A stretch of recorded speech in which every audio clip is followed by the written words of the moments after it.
Hi, Eric. Hi, Aaron. Let's talk today about, Let's do it. well, we could talk a lot about BYU and Ricks and things, but I want to talk about Spies. Spies. Oh, yes, that is good. I just remembered that part of the chapter and I was just starting to review it, but I'm afraid I didn't finish. So you're going to be the expert. Oh, great. Okay. So we're talking about the church education system. As part of our journey through David O. McKay and the Rise of Modern Mormonism by Yeah. Prince and Wright. Yeah. And the fun part is spying in the 1960s and McCarthyism. And Yes. that's kind of the stuff Something that we've talked about before. that's the kind of stuff that I'm excited about. I don't know why. It seems a bit perverse. It's chapter 8 of the book. Yeah, why don't we just jump into it? Sure, let's do it. So the education system, chapter 8. I'm a proud graduate of the education system of the church. I have also passed through the education system of the church. I graduated from seminary, went to institute, transferred to BYU, got my BA from BYU. That's pretty cool. I did not go to BYU, but I did go to seminary and to institute. So seminary, for those that don't know, 4 years of high school where you take a class a day about church stuff. We covered the 4 standard works, I think. We did. Yeah. Book of Mormon, Old Testament, New Testament, and the Doctrine and Covenants. But not in that order. Not in that order. No. That was a fairly random order. Then the then Institute class was for in college. We did kind of the same thing. So seminary program, the Institute program, those are kind of programs that are it's so what's interesting is that we see nowadays the vestiges of the church, of what the church education system could have been if a certain person could have had gotten their way. Yeah, which we'll talk about. There could have been a different reality that we live in here in 2021. But so it you didn't teach happen. Seminary. I do teach seminary. I am in the last year of my tour of duty. I have enjoyed it and I'm very ready to be done. Yeah. Being a seminary teacher in the church is one of the toughest callings. It's the closest thing to, like, you really should be getting paid, I think, in the church without actually getting paid. They do pay some seminary teachers in Utah, right? In Idaho and Arizona. But they're usually they're teachers, though. They are teaching full time. Yeah. No, all they do is teach seminary. But they teach it all day. Yeah, they teach it all day long because there are so many Latter-day Saint kids that the churches made deals with the schools to let them leave campus for a period and do some religion for one of their electives. That's not how it is where I grew up. It's not how it is here. No, it's not. Kids get up early in the morning. Yeah, I got up. I would probably be 6 too if it weren't for seminary. Because you're saying like it made you short? Yeah. I was going to be taller than my dad, but seminary prevented that. So I hope God appreciates that sacrifice. How early did you get up for seminary? School started at 7:27, which is a weird time, but that's when it started. And I want to say seminary started at 6:30. Yeah. So I had to be up in time to get to seminary, which was about a 10-15 minute drive as part of a carpool. Yeah, that sounds about right. What an experience that was. I mean, I did get a lot out of it.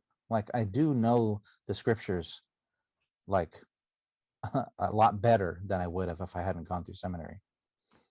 Yeah, I don't want to knock any Christians who aren't Latter-day Saints, but when Mike Huckabee was running for president back in 2008 or 2012, I don't remember exactly what year this was, NPR did a story. They went to some of his rallies and they talked to people who were big fans of Mike Huckabee, and Huckabee peppered his talks with scriptural references. And they asked the people there, like, what do these mean? And people did not know.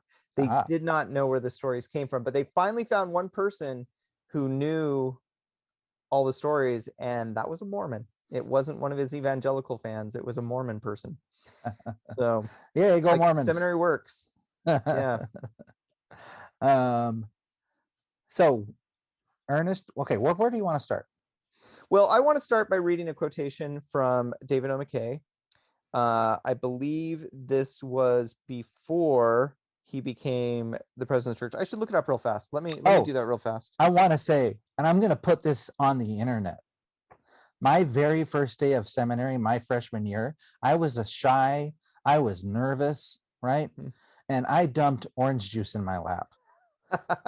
just all over it. I had no social knowledge about what to do with the situation. Did your parents bring you another pair of pants so when you You think- started high school an hour later you'd be okay? My mom was my seminary teacher, actually. Oh, okay. So Yeah. she gave you her pants. So whatever it was.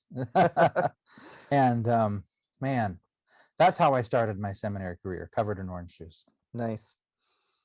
I know seminary, like I know I learned a lot from it just because the evidence is evident, but I really have so few memories of seminary. But I actually don't have a lot of memories of school either, for that matter. Yeah, I mean, and clearly I learned something. Yeah, when we're also getting older.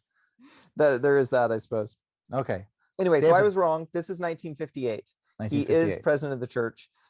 He is in New Zealand, where there's a church high school. He is speaking at the dedication of that high school. And he says... Wait, there was a church high school? Yes. In fact, I believe there are still church high schools in New Zealand, though I wouldn't swear to it. It's something we should look up before we insist it's true. But I believe there still are. And there are in Mexico, too. So there are a few countries with a big LDS population. I think there are in the Philippines, actually, now that I think about it also. Are there church high schools in Utah? What a non-Utah question to ask. No, there are not. Though there are private schools that would like you to believe they are church high schools. Okay. Not quite the same thing. Okay. In fact, I would say quite a different thing, in my opinion. Okay. All right.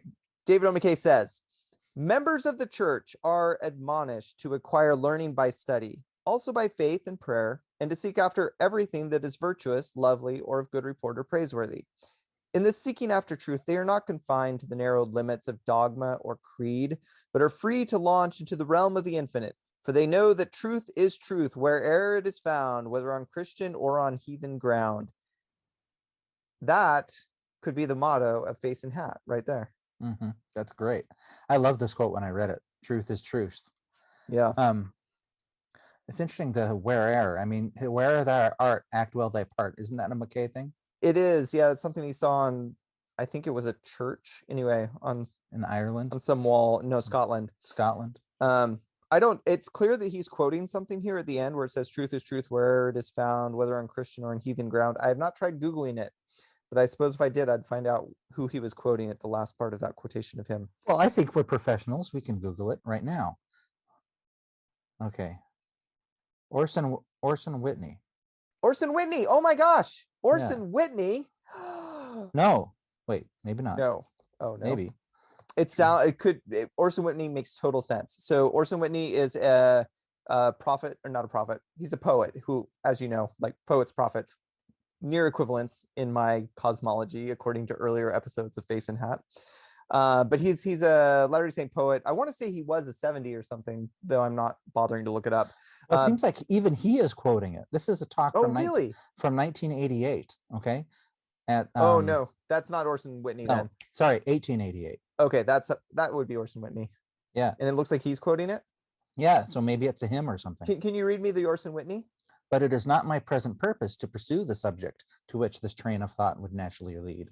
It sufficeth me to know and to testify that this people are friends, not the foes of education, that they are seekers after wisdom, lovers of light and truth, universal truth, which, like the waters of earth or the sunbeams of heaven, has but one source. Let it earthly origin be what it may. And then he does this quote. The quotation. I love it. It keeps going. And worthy of our love and admiration, speaking of truth, whether far or near, high or low, whether blazing as a star in the blue vault of heaven, or springing like a floweret from the soil. And I would say, whether or not it's in a hat and someone's face is said and that inserted into that hat. This is great. I bet Orson Whitney's quoting himself right there. I bet that's his poem. Maybe you're right. It is written listeners, like a couplet. Prove me wrong, but my guess is Orson Whitney is the originator of that. But I love it. That's like so dang Mormon, right? That is the Latter-day Saint ethos, is like all knowledge is our knowledge. So You know what? share. The second link in my Google search is why we're afraid of Mormons. Because they Boston know the Bible University. better than you do. Hi, everybody. This is Aaron after the fact, and I got to go down quite a fun rabbit hole when researching this quote, which we thought was from Orson Whitney, but it turns out is actually from Isaac Watts. Now, Isaac Watts, he was an interesting guy. He lived in the 1600s to 1700s, and he was an English Christian minister, and he was a hymn writer, he was a theologian, he was a logician, and he wrote several books on logic in addition to the hymns he wrote. So in one of these books on logic, which was a supplement to a previous book, this book is called The Improvement of the Mind, or A Supplement to the Art of Logic, containing a variety of remarks and rules for the attainment and communication of useful knowledge in religion, in the sciences, and in the common life. It's a really, really long title. But I think this is where the poem comes from, which Orson Whitney summarized, and which David O. McKay, I think, summarized.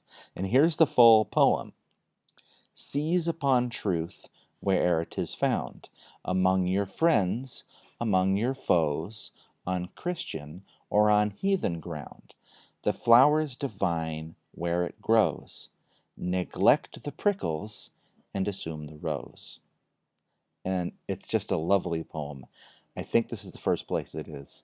And thanks for this digression. Back to the show. I want to talk about truth. I know we're going to talk about the education system, but it is worth every now and then just touching on face and hat fundamentals, right? Sure, why not? I don't know if we have in a couple episodes, so let's do it. Face and hand is a fundamental truth seeker, right? Yes. And one of the things we love is when truth has been hidden. You can think of the reason why we call our show Face and Hat. Is it because Joseph Smith is kind of funny how he's looking into a hat, right? Or is it because he's searching for truth in a dark place, right? He's cutting off distraction. He's looking at a seer stone. He's doing something really interesting. I think it's a weird situation looking back at it 200 years later, but seeking for truth is another way to look at it. Some of that truth has only been found hundreds of years later, right? This history of David O. McKay is already 20 years old or 15 years old, something like that. But it was just really enlightening as the truth that uncovered and put together and synthesized. Historical truth, scientific truth. This is what we're looking for. That's right. And in the words of David O. McKay, we are all for learning uphill. Well, I like that phrase too. That's a good Yeah. one. We should, once we have one thing mastered, we should take a step uphill and try something a little more complicated, a little more intellectually challenging. David O. McKay loved teaching. He was a educator when he was called to be an apostle and left his post as a principal somewhere. BYU School of Education is now named after him. There you go.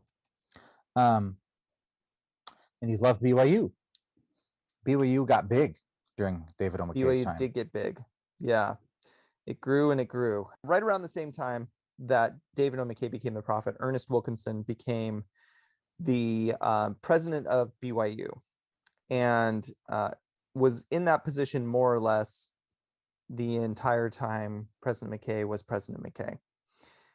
And Wilkinson was an ambitious fellow. He fought well to change BYU from a small local school into a major university. I believe it's still the largest church-owned school in the United States. And there's a lot of competition for that. There are a lot of churches owning schools in the United States. And it's a good school too. Yeah, BYU is a famous school.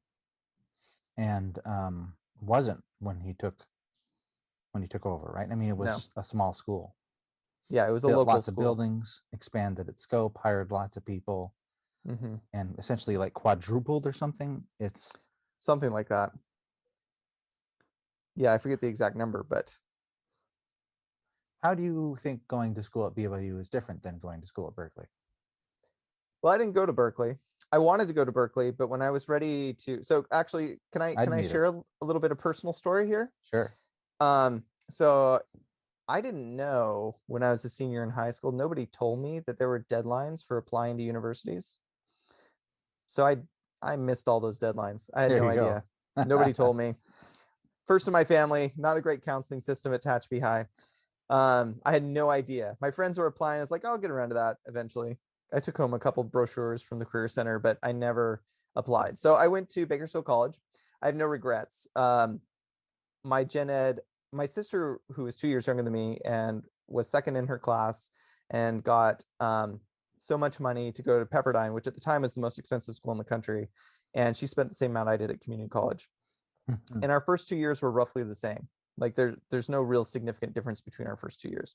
So anyway, I finished my time at BC and I am getting ready to transfer. And I really wanted to go to Berkeley because that was where I had always wanted to go.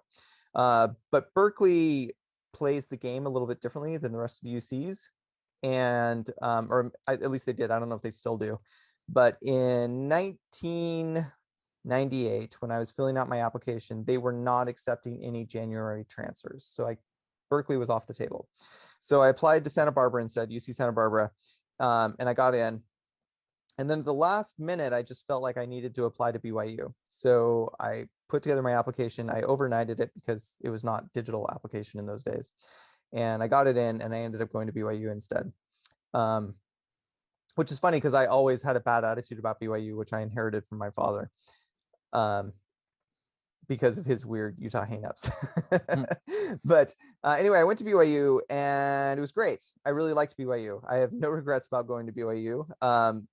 It's a great school and it is a unique experience. Like there's been a lot of talk lately with Kamala Harris ascending to the vice presidency about Howard University and how going to Howard was a great experience for her, where she really got to explore what it meant to be Black in America, because, you know, it's a historically Black university and those are the people she went to school with. And I feel like when I read those articles, I feel like I know what that's like, because when I went to BYU, I got to see the breadth and the heights, but also the dark sides of what it means to be a Latter-day Saint. Like everything is at BYU. You can find anything you're looking for, just like you can anywhere. And I think that was a really good experience for me. Anyway, that was my experience at BYU.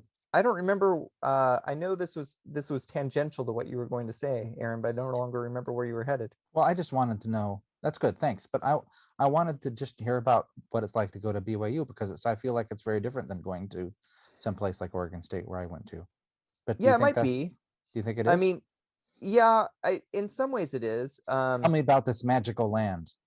So, for instance, I took history of the English language from Royal Skousen, who is best known for his concordance of all the different versions of the Book of Mormon. And he was a great professor. I learned a lot from him. But the big project he was working on was the Book of Mormon. So he would have examples from that. And when I took writing for children and adolescents from Dean Hughes, who's an excellent writer, written a lot of Mormon stuff, written a lot of YA stuff. And while he was my professor, his wife was called into the General Relief Society presidency.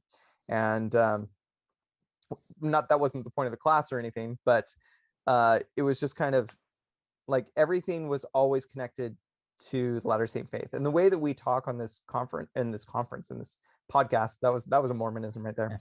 The way we talk on this podcast, like connecting all kinds of ideas to our theology and doctrine, that's kind of what every class was. Like every class was an intellectual game, like connecting things to Latter-day Saint faith. And sometimes it was weird, like BYU, I fought them, but they forced me to retake Biology 101 because they didn't like my transfer credit. So I took it my final year, I took Biology 101 again. And it was fine. It was easy because I knew everything. That's not boasting. Like it was Bio 101. Like it wasn't that hard. Not that I'm a scientist, but I love the sciences. So the basics I definitely knew. But it was interesting. The professor, like when we got to evolution, like he definitely made it clear that evolution is real and that should not shake anyone's testimony. And there's no question that there were a lot of freshmen in the audience for whom this was a very new idea. So yeah, it is, I guess it's the funhouse mirror of universities. Mm-hmm. But the quality of my education was solid, and yeah, Hmm. I mean, a lot of smart people come out of BYU. Well, why? So who cares? Well, it's a good question. And so there's kind of like three things happening in this chapter that I think we want to talk about. One is this this principle that McKay we've already quoted him talking about, like all knowledge is ours. And there's like a great story of how Hugh Nibley wrote a Sunday school manual and other general authorities wanted to cancel it because it required too much of the saints. It was over their heads. And David O. McKay said, no, if it's beyond their reach, let them reach for it. So there's this idea that education is of worth of itself, and all kinds of education, not just practical education, but growth of all kinds of in all subjects, and that education itself can be a road to having a better character as well. So there's that's kind of separate from the universities, just the concept of education almost platonically. Then there's the growth of the church education system. So we are talking seminaries and institutes, but we're mostly talking BYU here, which exploded in terms of population and in terms of faculty.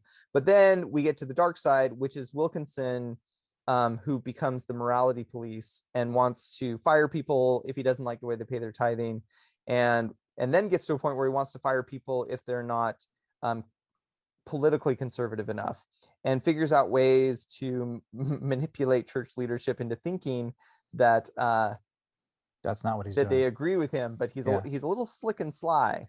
Mm-hmm. And so all these things are going on at the same time, and which is interesting because in a way these things contradict each other. Like this idea that all knowledge is good, and yet we need to crush the Democrats on campus. Like these concepts are inherently at odds with each other. And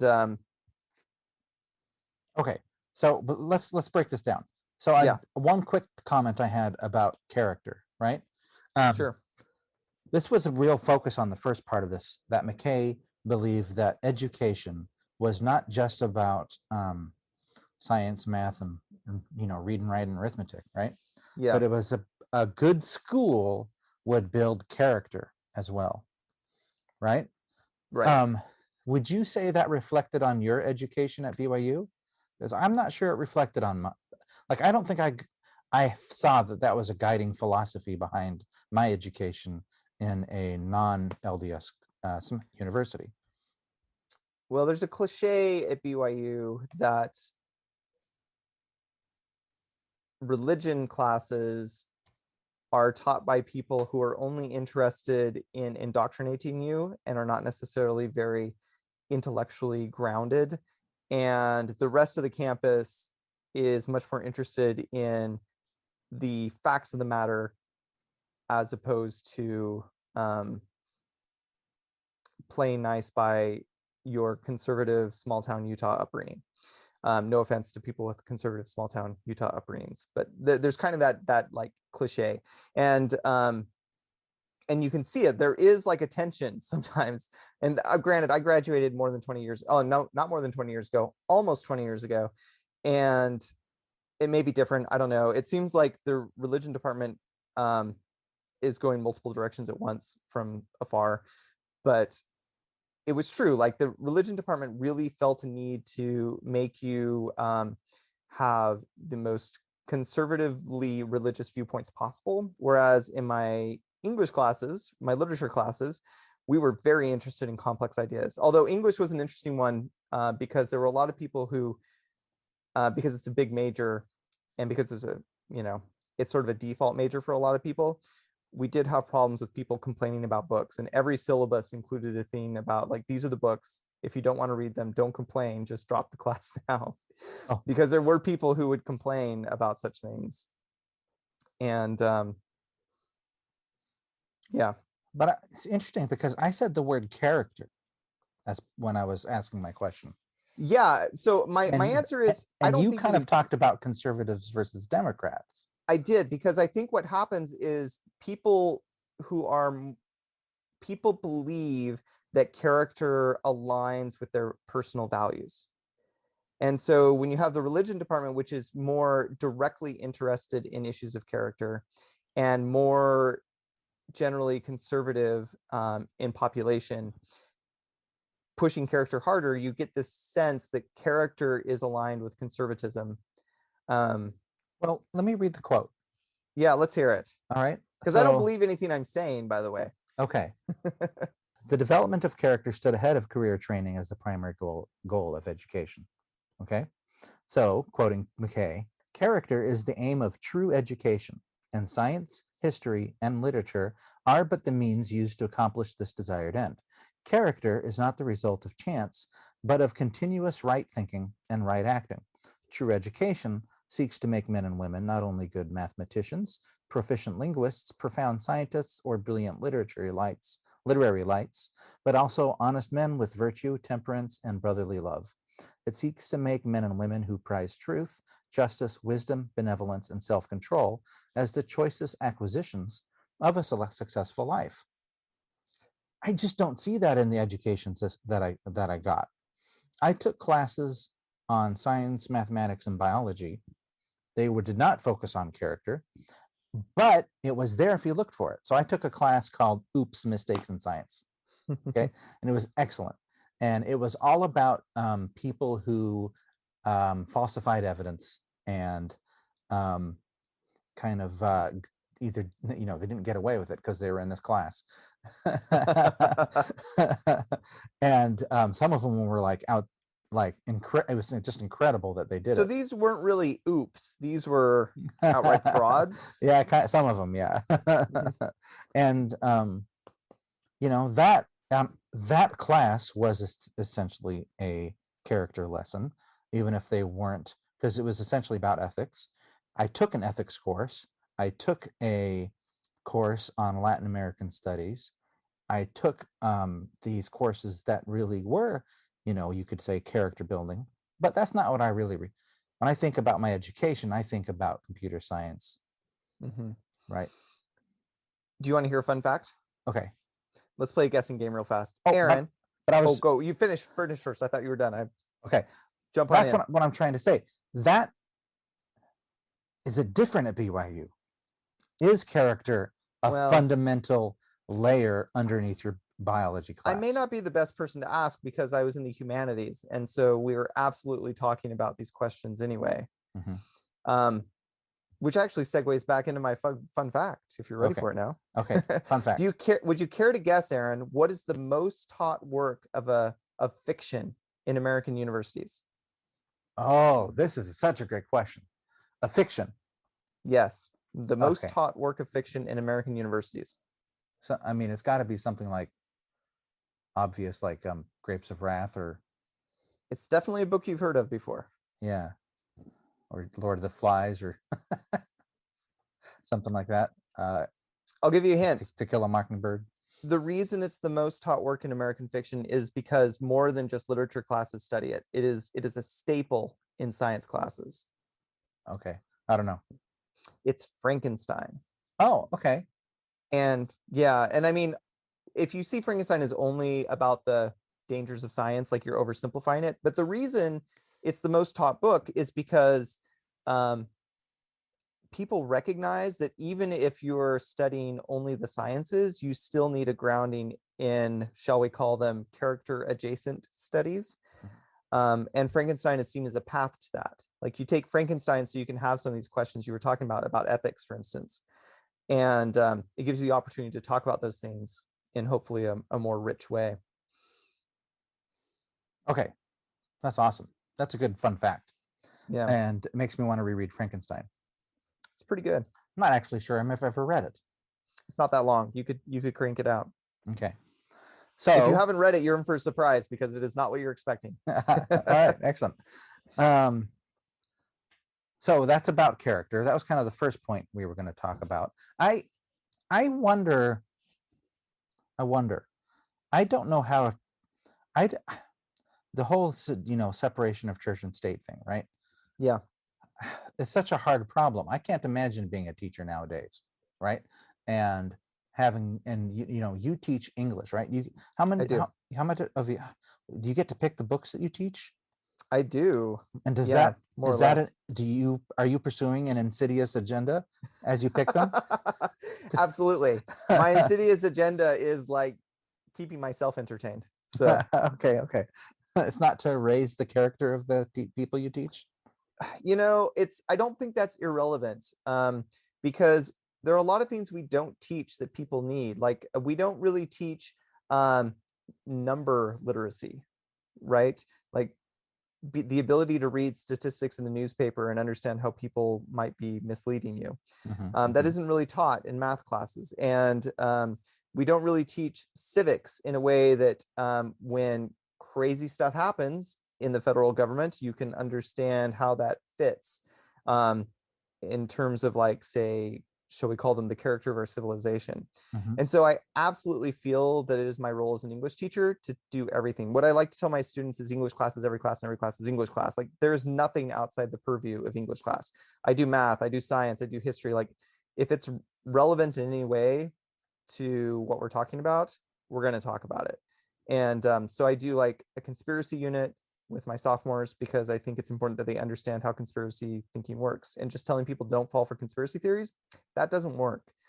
When I just finished Animal Farm with the freshmen, and the final assignment is I have them compare Animal Farm to a contemporary nation, a nation out there right now, which requires them to understand a little bit more of the world that they're in. So my personal feeling is that's the role of English class, is to give you this kind of breadth that President McKay talked about, this kind of breadth that's necessary to have character. Because just a few facts in isolation, there's no matrix of information that allows you to understand how everything fits together. It is that's good. That's what I'm looking for. I didn't know that that's what I was looking for, but that's good. That, to me, that really does seem like teaching character. The character itself, though, is a terrible word because it doesn't. I'm having a hard time defining it in my head. I'm beginning to think it's a bit like pornography, wherein I know it when I see it. I'm a little allergic to the word character. I was surprised. I looked up this quotation that you read a little while ago about character is the aim of true education. Yeah. And I discovered from the end notes that it comes from the same talk in New Zealand that we quoted at the top. Oh, there you go. Which is interesting to me because as I was rereading this section, it felt to me that those were in conflict with each other. Not really in conflict, but when people talk about teaching character, I feel, and this comes back to the bias you caught me out in before when I was talking about religion professors. I feel like when we're talking about character, we're talking about a very specific interpretation of character, which is very conservative and very religious. And I don't think that's the only route to character. As the quote does continue, it is regrettable that modern education so little emphasized these fundamental elements of true character. The principal aim of many of our schools and colleges seems to be to give the students purely intellectual attainment and means of gaining a livelihood, and to give but passing attention to the nobler and more necessary development among moral lines. Okay, this is a great conversation. And I don't know what the right answer is, of course, but I think it's a fun thing to talk about. Can we talk about Spies yet? Yeah, that just means that I won't get to complain about the cost of education today. Okay, well, no, you should. Now's a good time to do it. Well, my thing is that I think that what President McKay is getting at is the same reason general education is so important. Before you specialize, you spend time engaging with lots of different subjects. Yeah. And I think that's really vital. Like, I don't think it's a coincidence that Mark Zuckerberg dropped out and seems to have a complete inability to understand a lot of the things he should have learned in some of those basic humanities courses. I really think that the breadth of a general education the purpose of a bachelor's degree is, yeah, there's a bit of specialization, but it's really that proof of general knowledge. And I think that's so valuable. You need to have that kind of breadth of understanding of the world so that your specialty doesn't turn you into a monster. Okay, well, maybe before we talk about, It shouldn't cost so much. well, maybe before we talk about Spies, let's talk Okay. about how we almost did have a nationwide junior Sure. college LDS system. So there were a number of things when I read this book the first time that just made me like so excited. And some of them were things that explained the reality of the modern church to me in ways that I had not understood it before. And some of them were shocking things like baseball baptisms.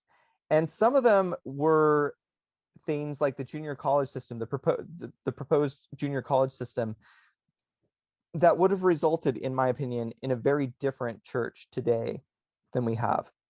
In the 50s and 60s, Wilkinson wanted to create a string of junior colleges. He already had Rick's College. There were a couple others that did belong to the church and they sold to local communities. But they were considering opening junior colleges in Arizona, in Anaheim, and here in the Bay Area, in Oregon. Can I just ask a stupid question? Yeah. What's a junior college? Junior college covers, well, it can do a couple of different things. But the basic idea of a junior college is it's those first 2 years, those general education years before you specialize. I mean, that's what I thought it was, and that's what I assumed during the whole thing. But I realized that I might just be dumb enough to not understand words. No, it's good to ask questions. Like there's a real bias against junior college I've noticed among the seniors at my high school, but it's a good alternative. Yeah, it's really good. I think it's, yeah, I think saves a lot of money. Speaking of cost, this is why I'm bringing it up, because of cost. Yeah. Right. This idea of a church-owned, tithing paid for junior college system that would have schools even as far as San Francisco, right? Yeah. Away from that. I mean, how would that have worked? I mean, my kids could have gotten free education for a couple of years. It's also an interesting question. Like, imagine, Aaron, that there is a LDS junior college somewhere here in the Bay. Yeah. That would just change the nature of the relationship between the church and our region. How would it change it? I don't know, right? Probably before 1978, it would have had some really negative aspects. And probably around 2008 with Prop 8, there would have been some negative things, but there probably also would have been a lot of really positive things that came out of it too. It would be a different, at least the church in America at the very least would have a very different relationship. I think if there was a church in Anaheim, or excuse me, a junior college in Anaheim and one, I don't know where in Oregon, I don't remember what it said, but say in your hometown, right? What if there had been an LDS school there? Was it? Yeah. I can't remember where it said, or if it said, but it just would have changed the nature of things. And I'm really excited by that alternate world that exists somewhere in the multiverse. Yeah. I don't know if it's a good thing or a bad thing, honestly. Like I can see a lot of positives, and the reasons they didn't do it were very good. I mean, Wilkinson was spending money so like crazy. Much money. Yeah, it'd be so expensive. I couldn't believe it as I was reading about this. I was like, you gotta be kidding. How can earth could we have had the church have paid for? Yeah, paid not at for that all time. This? Not at this time. Not at that time. I mean, and the church was spending a huge amount of money on churches. See next episode. Yeah, next episode, all the money spent on churches. Even though McKay didn't like spending money, but he spent a lot of it. Yeah. Well, it's interesting. I mean, yeah, it is something they make sure to point out. He buried his frugality in this particular regard, which was expanding because he believed it was important, the church the education system. And I think it's important for these two reasons, right? One is that education is inherently important. In the 1880s or whenever it was, when George Buchanan told the saints to stop coming to Zion, I remember a talk in a talk in general conference when I was in junior high or high school that sort of said the same thing about BYU. Like, you mean specifically stop moving to Utah? Right. Thank you. Yes, like build Zion where you are. Yeah. I hate it when people from Utah call Utah Zion. But I think it's era appropriate for the 1880s.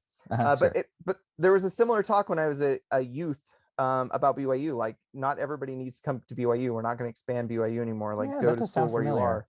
And Yeah. I really bought into that. And so it was surprising to me when I felt inspired to go to BYU and ended up going. Mhm.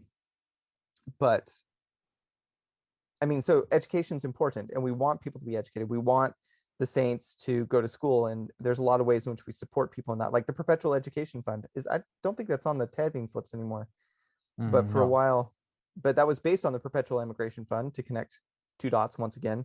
Mhm. I used to donate to that a lot with the idea of helping people who couldn't afford to go to school, because education is inherently valuable. But there's also this idea that education is also a route to more religion in our lives.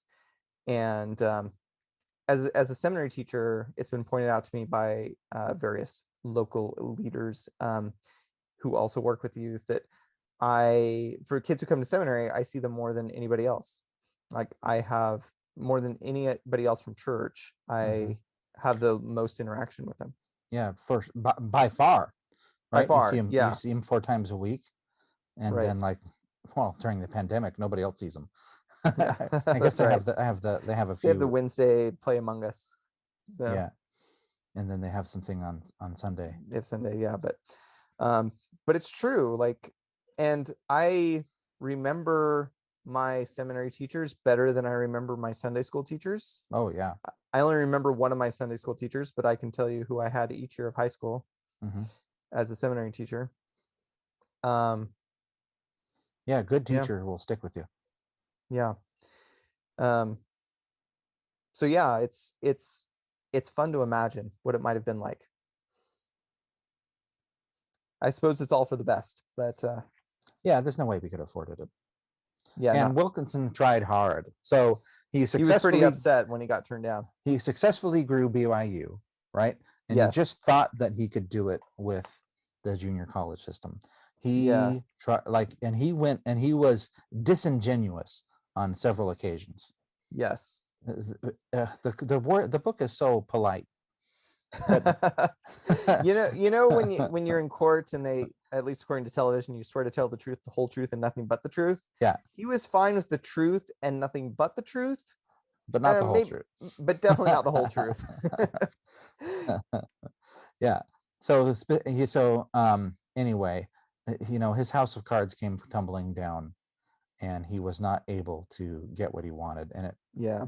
But I mean, he also organized a spy ring. Yes. Yeah, and this is, I couldn't believe it. I was giggling so hard. What were you thinking? What was? I hate reading things like this because I just wish they weren't true. Oh man. Okay. His dumb little cloak and dagger stuff. Like, okay, come on, man. Go ahead, dear reader. Go to the Ernest L. Wilkinson webpage, and this is what I want to make sure when you pass on, dear listener, and somebody makes a Wikipedia page about you, and and you have had a life worthy of a Wikipedia page, because I have not at this moment in time. I hope that it doesn't include a subheading that includes something along the lines of the 1966 BYU spy ring controversy. Oh, Wilkinson. There's this, how that ship got stuck in the canal, right? Yeah. It was such a big deal. One of the great tweets I saw about that ship was a Wikipedia page where it was like all the ships in the fleet had red links. Except for that one. Because it was the only one that somebody had typed anything about. Yeah. Sometimes you don't want your. Okay, so I'm just gonna quote this thing. Okay. Let's hear it. What page are you on? This is I'm not on the page. I'm on the Wikipedia. Oh, you're on the Wikipedia page. All right, I will just listen. Okay. Extremely conservative. Oh, I should say before I read this quote from Wikipedia is drawing heavily from a paper written by Jeff D. Blake in 1995 called Ernest L. Wilkinson and the 1966 BYU Spy Ring, a response to D. Michael Quinn. I don't know who that is. Well, you should know. You should know real quick. So D. Michael Quinn is very important LDS historian. Okay. Fun fact, I just learned about him. Shout out to Cal Burke if you're listening. He was randomly chosen among the history department to write a biography of J. Reuben Clark. And he wrote a biography of J. Reuben Clark, and it told all sorts of things that the church was very uncomfortable with being out there. So they bowdlerized it, and Deseret Book published it in a much stripped down version. But the full version was later published by Signature, and I really want to buy it, but it is a very expensive book, and their used copies cost just as much. So I haven't done it yet. What was the word used? They bowdlerized it? They bowdlerized. So Bowdler was a guy who, I can't remember if he was American or British, but he would do things like black out all the naughty parts of Shakespeare, and you could buy the bowdlerized Shakespeare that has all the bad words taken out. Oh, like clean flicks. Yes, he was the original Clean Flicks guy. So yeah, but D. Michael Quinn is a really important historian. He will get excommunicated. I believe he's part of the September 6th that we've talked about before. And but he's still working on Mormon stuff. The name was a bit familiar to me, but I don't know that much about him. He's written some pretty important stuff. Yeah. So Blake wrote this article, and where was it published, Eric? Oh, I don't know. Let's say BYU Studies? Dialogue, a journal of Mormon thoughts. Hey! Hey, speaking of, let's pause for just a moment to promote the Dialogue Podcast Network. Also, I want to give a shout out to Andrew Hall, who runs the book report at Dialogue, which is part of their podcast. He has gotten an AML Award nomination for Best Podcast, the first year that award is happening. And I am appearing on, I think, the next episode, but maybe it's out. I haven't checked. Okay, I'll watch for it. So I'll be a guest. Extremely conservative and anti-communist, Wilkinson wasn't bashful in expressing his political philosophy to BYU students and faculty. After his unsuccessful run for U.S. Senate in 1964, he returned to campus with a vengeance. Some of the employees publicly supported his opponent, Sherman Lloyd, in the primaries, which Wilkinson felt was disloyal. When he returned to BYU, he became aware of a group of liberal, quotes, liberal teachers who were interested in changing the social and political atmosphere at BYU. He invited right-wing speakers to BYU and gave highly political speeches on campus. Wilkinson gave a lengthy May 1965 commencement address in which he attributed the beginning of moral decay of American values to Franklin D. Roosevelt's New Deal, as well as criticizing the current President Lyndon B. Johnson's views of Social Security. Hoping to incite controversy, Wilkinson planned to give another politically charged speech in April 1966. He asked his comptroller, Joseph Bentley, to find students to report on professors' reactions to the speech. Bentley, in turn, asked student Stephen Hayes Russell to report on professors' reactions unofficially. The two made a list of professors to surveil, and Russell recruited 10 students to take notes on what the professor said about Wilkinson's speech in their classes. Political science professor Ray Hilliam was one of Bentley and Russell's targets. He was notified of the spy ring by one of his students, and he requested a formal hearing be arranged. In the first hearing on September 15th, presided over by vice presidents of the university, Hilliam was formally charged for being pro-communist and disloyal to the university, with information gathered by the student spies used as evidence. Hilliam rejected the charges and questions the motive of all involved. The vice presidents formally issued a report. It did not address that Hilliam was a target of a spy ring, only accusing him of minor discretions. One of the kids went on radio and talked about the scandal and about the spies. And Wilkinson later admitted he did do this, but omitted any information that led him to appear guilty. What a story. Yes. It became a national story. It became a national story. It got picked up. That's right. And yeah, spying in BYU in 1966 on liberal professors who were accused of communist propaganda. Here's an example of one of Wilkinson's disingenuous statements. Okay. Because, as we know, he engineered this entire thing. Quote, "There is probably some truth to the charge that certain students had been organized to report on certain teachers and that the administration may have advertently or inadvertently encouraged these students, although not in the manner it took place." Unquote. That's great. That's use of the passive voice in the worst possible way. Okay. So I don't have much to say about this. I mean, you could maybe you're surprised by that because you see, have I seen a lot of education persecution? You know, I don't know that I have seen a lot of it. And you know, I go to, you know, I'll tell you something that upsets me. You want to hear about it? Okay. So sorry. I guess I was just going to say that I found I've maybe this is bad of me, but I found this more amusing than I did like really upsetting. Well, I think that's because it was 40, 50 years ago. Maybe that's why. If the news broke out today, it would be very embarrassing. Mm-hmm. Go ahead. So BYU, I love BYU. But because I love it, it can make me really, really upset. Uh-huh. And one of the things I find very upsetting is how, to go back to Howard University for a second, Mm-hmm. a lot of the work that's been done the last 60 years or so in like African American literature and studies and those sorts of things has been done initially by Black professors, right? Like, because they're the ones who care. And that's how a lot of the stuff gets started. And we're starting to see that happen with Mormon studies, though not with Mormon literature, which is my baby. But the natural place for this stuff to happen is at BYU. But does BYU have a Mormon studies chair? No. Other schools have Mormon studies chairs, not BYU. If you want to publish on Mormon literature, will the English department find that an impressive thing? And no, you can't count that towards tenure if you publish in Mormon literature.